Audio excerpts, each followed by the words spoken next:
Plusieurs questions ont été au centre de leur entretien, notamment des questions liées à la vision stratégique commune, au partenariat rénové dans les domaines économiques entre les deux pays, à la nécessité d'une intervention humanitaire française au profit de la population meurtrie des Nord Kivu et de l'Ituri, ainsi que la réhabilitation des relations parlementaires et la constitution des groupes d'amitié et de travail entre les deux parlements.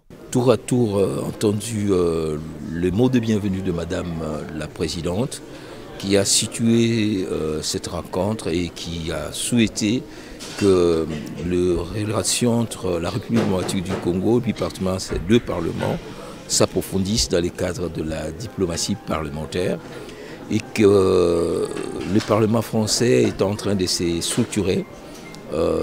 Il y aura un groupe d'amitié qui va, n'est-ce pas, se mettre en place.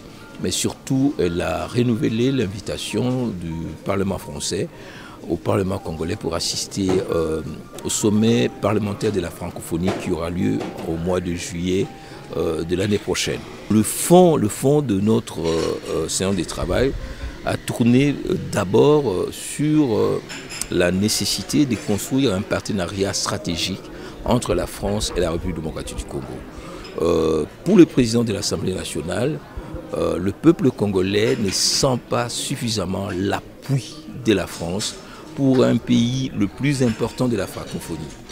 Sur le plan de l'implication de la France dans la dynamique de la gouvernance économique, de relations diplomatiques, la France doit améliorer. Ça passe notamment par l'appui sans équilibrisme de la France à la situation qui se passe en République démocratique du Congo. La condamnation sans embâche de l'agression dont nous sommes victimes de la part du Rwanda. Le président de l'Assemblée nationale, le professeur Vital Kamerhe, a martelé sur la place de choix que doit occuper la République démocratique du Congo dans les concerts des pays francophones au regard de sa démographie en croissance permanente.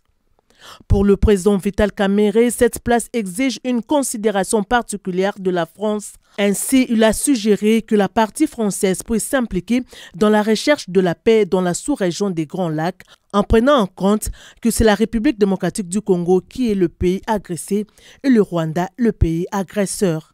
La diplomatie parlementaire en marche depuis Paris à Nimbalaka pour le compte de la RTNC.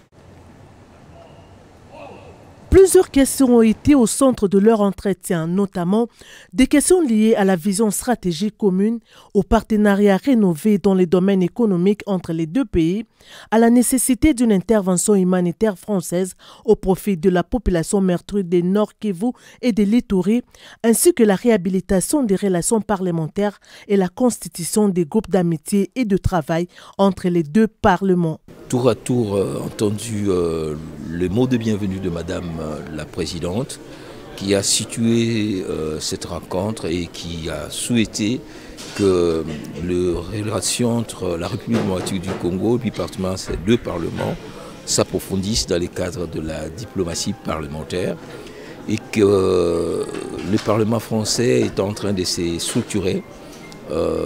Il y aura un groupe d'amitié qui va, n'est-ce pas, se mettre en place. Mais surtout, elle a renouvelé l'invitation du Parlement français au Parlement congolais pour assister au sommet parlementaire de la francophonie qui aura lieu au mois de juillet de l'année prochaine.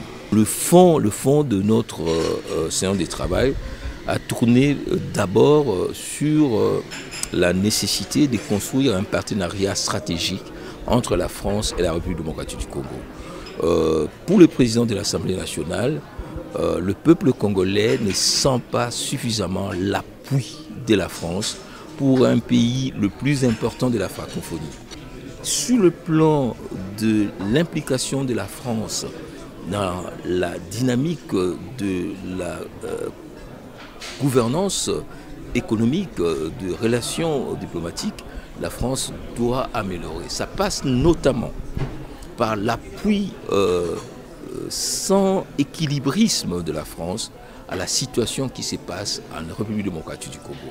La condamnation sans embâche de l'agression dont nous sommes victimes de la part du Rwanda. Le président de l'Assemblée nationale, le professeur Vital Kamerhe, a martelé sur la place de choix que doit occuper la République démocratique du Congo dans les concerts des pays francophones au regard de sa démographie en croissance permanente.